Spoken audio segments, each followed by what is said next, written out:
I'm Instructor Jason, one of the instructors at Krav Maga Self-Defense. So in class, I introduced a response to a command. This was during class, which was inspired by what KMG Australia's very senior instructors have been doing for years.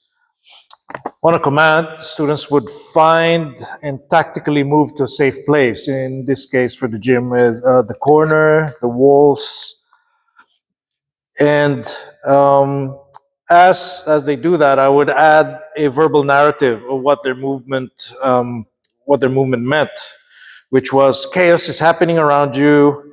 You find a safe place, scan around to find out what's happening, spot an escape route, come up with a plan, and escape. So this was simulating some sort of catastrophic event that's happening, maybe in a shopping center and all that, and people just panic and start running. So this prompted a student to ask me, and he said, "What's the right choice? Do I save myself? Do I save someone else?" And I did tell the student there is no right choice or wrong choice. It's your choice that matters. It was a good opportunity to sort of let the whole class, it was a good question, so I took the opportunity for the whole class to sort of learn from it as well. So I called everyone and I gathered everyone and said, this was the question, and so they can benefit from the explanation. So you can do either. It is your choice. You can choose to save yourself, leave the problem area as soon as possible, or if you see someone who needs help and you decide to forego your escape route and then go and help that person, it is still your choice. But keep in mind that each choice will have a positive and negative outcome that you will have to deal with post-incident, maybe even during the incident in some cases. So more in the context of an active armed offender sort of scenario, you choose to save yourself, then you've achieved the goal in self-defense. You survived. You've self-preservation. Tick. You've reached that objective. But being human, you will most likely face the trauma, and guilt of leaving someone or leaving people behind. You may even take away stuff that you've seen, and there will be images of someone being in a desperate situation as you leave and escape. So you do survive, but you will need to overcome that trauma and guilt. So you can refer to our previous video about trauma post-incident and what happens and what things you can do that they can help deal with it. You can choose to save another person that you see that needs help. As you intervene, it makes the situation more complicated, where it might transform into a self-defense situation where you now have to defend yourself, actively defend yourself, or a situation where you have to apply some sort of citizen's arrest as well. But we'll talk more of those and the legislation behind that at later videos. So you choose to save that person, but on entering that situation, making that choice, it will place you at risk or in danger or the same danger as well as that other person. You could end up severely injured or even dead, depending on the situation. But if you do save the person but receive serious injuries, you've met your objective, you've helped the person, you've survived it. But if you've received serious injuries to yourself, this could affect your life. If you had a job or career that was reliant or dependent on your physical capacity, or you lose some physical capacity yourself, like you might end up in a wheelchair because of the severe damage to your legs, then you're going to have to deal with that physical and mental trauma as well, with those consequences. So either choice, there's a positive and negative consequence to it, and you're going to have to mentally and or physically deal with it. And there are some other factors to consider too, like, do I have the capability and skills to actually be of help? You consider your age, the skills that you have, or knowledge that you have. Do I have dependents relying on me? A family, wife, children, elderly parents that I definitely need to survive because I'm the breadwinner, and I'm the one keeping the family and loved ones um, surviving life? Or consider your potential for success. Can I deal with the situation and gain control with minimal to no injuries on myself and the other person? So a lot of things to consider, but also I gave the students the advice that as you go further into your training and into the self-defense sort of world, it's good to sort of have a consideration on what you want to do, or what you think your choice will be if faced with that situation. That will help the decision making faster. But it can also evolve as you grow. I can be a young 18 to 21-year old, and I will save the person. I'm strong enough, I am fast enough, and I'm single. No one's relying on me. But then as you grow older, you start having a family, you have children, you have all these other responsibilities. This can change your sort of plan of action as well. So something to contemplate on as you continue to grow in your training. So let's look at the legal context of these things. I've done some research online to support this, but it's good to look into this because we're now going to start. It's now going to, your actions are going to, there may be legal ramifications to it, or people are very concerned about legal ramifications to it. So one, in due to common law, there's no specific act, but just common law, there's no obligation for you to assist someone. And this is in New South Wales. People from other states or other countries, please look it up. Google. There may be equivalent legislation or common law as well. Maybe a lot more common in the Commonwealth than we think. But for New South Wales, there is no obligation, legal obligation, for you to help someone.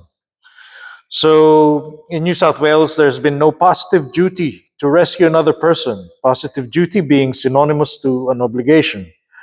It's been like that since 1883, when lawyer, judge, and writer Sir James Fitzjames Stephen wrote that a number of people who stand around a shallow pool in which a child is drowning and let it drown are no doubtful shameful cowards, but they can hardly be said to have killed the child. So this is assuming that you're not related or involved in any way with the person. It's just some random coincidence. You happen to see them in some sort of strife. But there are exceptions to this. And the key word to that is duty of care. So you may have minors or persons with disability under your care because you're a teacher or a caregiver. Then things are different. You have that duty of care, hence the obligation to assist and do what you can to save the situation. And these laws seem to be more directed to addressing injured persons or persons in distress, like drowning, and more like a first aid point of view, but it still applies to a more self-defense oriented perspective too. Let's look at the Civil Liability Act 2002, New South Wales. So if you Google that Civil Liability Act, NSW, skip to Part 8, which it says Good Samaritans. Part 8, Good Samaritans.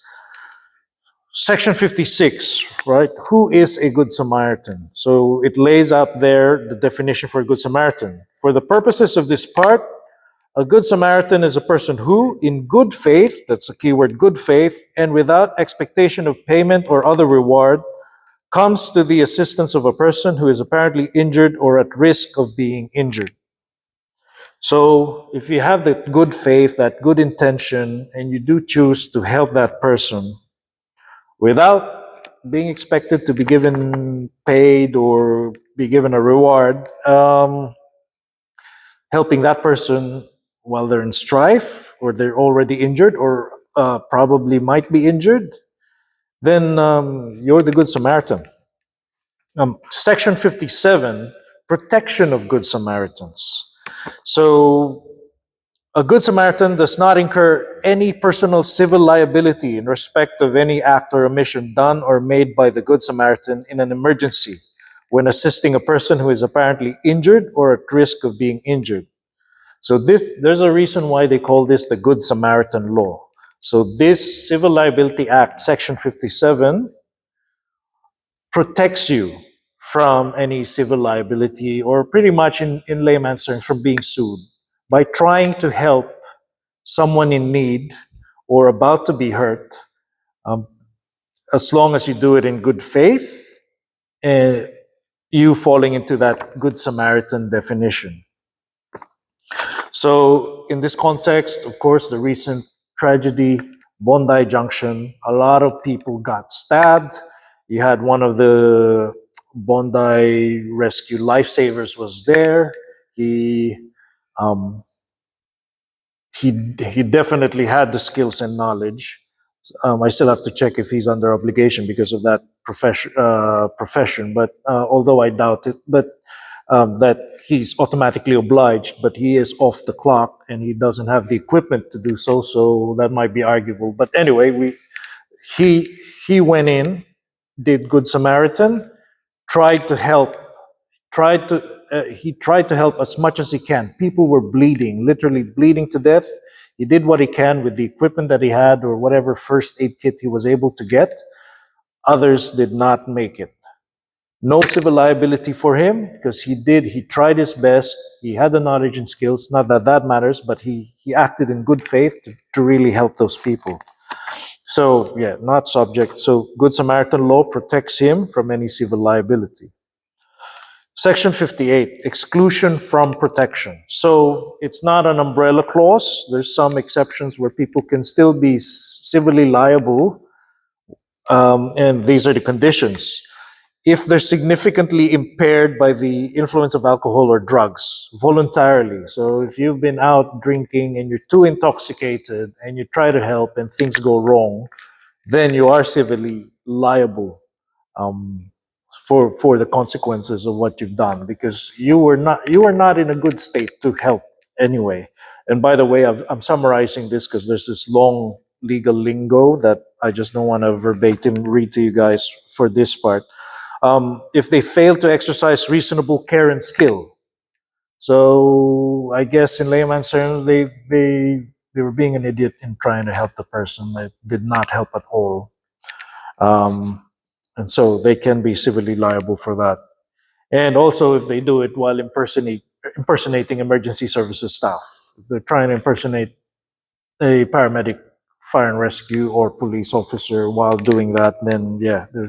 And they definitely did not have the skills and experience, which also falls on that previous one that we said. They failed to exercise reasonable care whilst impersonating emergency services and definitely civilly liable, maybe even criminally liable, especially impersonating a police officer for those actions.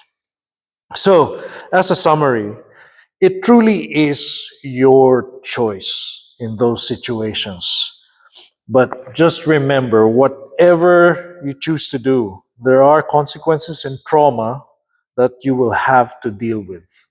Either choice, whatever choice you do, that's just how it is. There will be a positive and negative consequence that you'll have to deal with whatever choice that you make. Hopefully, the factors that we listed before will help ease the pain, so to speak. If you have a family, you have this many kids and a wife relying on you, waiting for you to come home, or that love you very much, and your sole mission is to come home to them, then that can sort of help you through the trauma process and said, if I am not in position to risk myself, do not have the luxury to risk myself, and I had to really escape right away. There are the police are there, specialist police are there, there's fire and rescue, there's paramedics that are trained and it's their profession to deal with situations like these. So also that should lift some weight off your shoulders in thinking that it's not all dependent on you. So just keep that in mind. Some of the consequences could be right away. You come in and help and you get injured yourself, or things go well and let's say the worst thing happened, you had to do the worst thing possible in order to defend yourself and that person or other persons, and you've had to actually, you end up killing the assailant or the attacker, but that's purely in self-defense, in good faith, helping the other people. You will have to deal with the trauma and the mental trauma of coming to terms that you have taken a life. You have to go through the process seeking a professional and have to, it may take a while to get over that. But as I said, whatever your choice, there will be a positive and negative consequence to it that you will have to deal with. So think about your objective. What was your objective? I come home safe because there are people relying on me, or I just can't live without trying to do something. So it is a very personal, subjective thing. There's no legal obligation that forces you to make either choice. It's all on you. And the more you contemplate on it and think about it and know what decision you'll make when the time comes, the less time you waste deciding and you just act. And that's only assuming you have really thought about this and really committed yourself that this is who I am and this is what I will do. And that can change as circumstances in your life changes. To learn more KMG self-defense techniques, train with us at kravmagaselfdefense.com.au.